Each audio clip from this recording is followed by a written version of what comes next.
to what we used to. Sin duda, el COVID ha cambiado nuestras vidas, nuestra manera inclusive de vincularnos y de cuidarnos. Y sin dudas, la gente que ha tenido COVID, que es muchísima, de una u otra manera también ha visto que ha cambiado su cuerpo. Muy pocas personas han quedado sin secuelas, porque digo, desde pequeñas hasta grandes y que van apareciendo, nos siguen sorprendiendo este virus que no se termina de conocer. De eso estuvimos conversando con el doctor Pablo Rodenas, cardiólogo, que en una nota extensa y totalmente instructiva, explicativa y real, así nos lo decía. El COVID afecta a un receptor en el organismo, que son los receptores de la enzima de conversión de la angiotensina, que está en todo el cuerpo.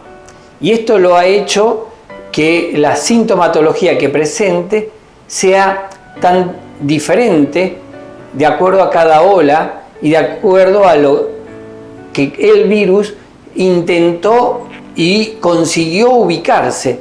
En la primera etapa fueron los pulmones, en la segunda etapa fue la vía respiratoria alta y en la tercera etapa más que nada digestivo. ¿Por qué? Porque estos receptores están distribuidos en todo el organismo, también en lo vascular. Por eso se ha visto que tiene una alta incidencia después del COVID de infartos agudos de miocardio, dolores de pecho, presión arterial oscilante, personas que no eran hipertensas y se convirtieron en hipertensas, otras que su hipertensión que estaba estable se inestabilizó y otros que la presión intentó hacia la baja, con lo cual se sintieron con decaimiento y la medicación que venían tomando fue una sobredosis para la hipertensión previa al COVID. Entonces, teniendo en cuenta todo esto, el COVID nos deja con una convalecencia larga. Esa convalecencia larga hace que en algunos casos sea tan evidente, tan fija, que se adquiere el nombre de long COVID, un COVID largo. Por otro lado, existe también receptores a nivel del sistema nervioso central y eso hace que quede lo que se llama la nube de confusión. La gente después del COVID ha quedado en algunos casos con trastornos de memoria, desorientación y falta de concentración. Todo esto ha conllevado a que también trastorne el ánimo de las personas. Al trastornar el ánimo de las personas hace que algunos puedan volverse irritables y otros, la mayoría que ha tenido trastornos del ánimo, presentó depresión. Es así que en algunos casos se habla de una pandemia de depresión post-COVID.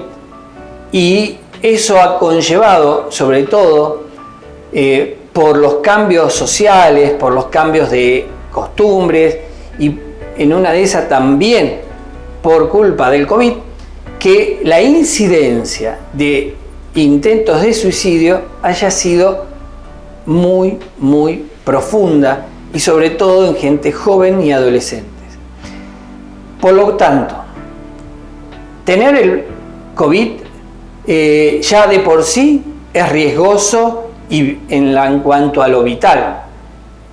La cantidad de muertes que ha llevado esta pandemia ha sido significativa. Las consecuencias de haber tenido COVID son en algunos casos imperceptibles, pero en otros casos son prolongadas. Estamos aprendiendo, estamos viendo y tratando de ayudar a las personas a sobrellevar y recuperarse del COVID, pero fundamentalmente hay que transmitir que las personas se recuperan. Lleva tiempo, la convalecencia en algunos casos es larga y lo otro que hay que tener en cuenta es que el compromiso del COVID puede ser orgánico, ya sea varios órganos comprometidos o diferentes órganos. Hay a quien le deja secuelas neurológicas, a quien le deja secuelas cardiológicas, en otros hasta en la regulación de la presión, como decíamos, o hasta en palpitaciones o hasta problemas digestivos.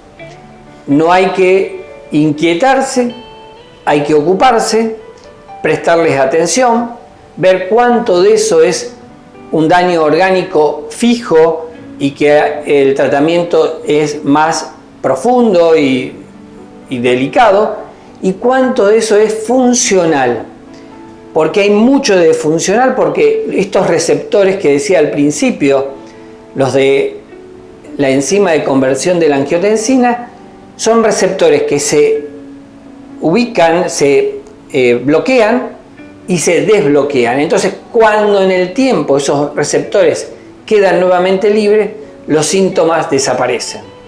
Así que estos síntomas son muchas veces reversibles. Hay que tener paciencia, pero siempre consultar al especialista.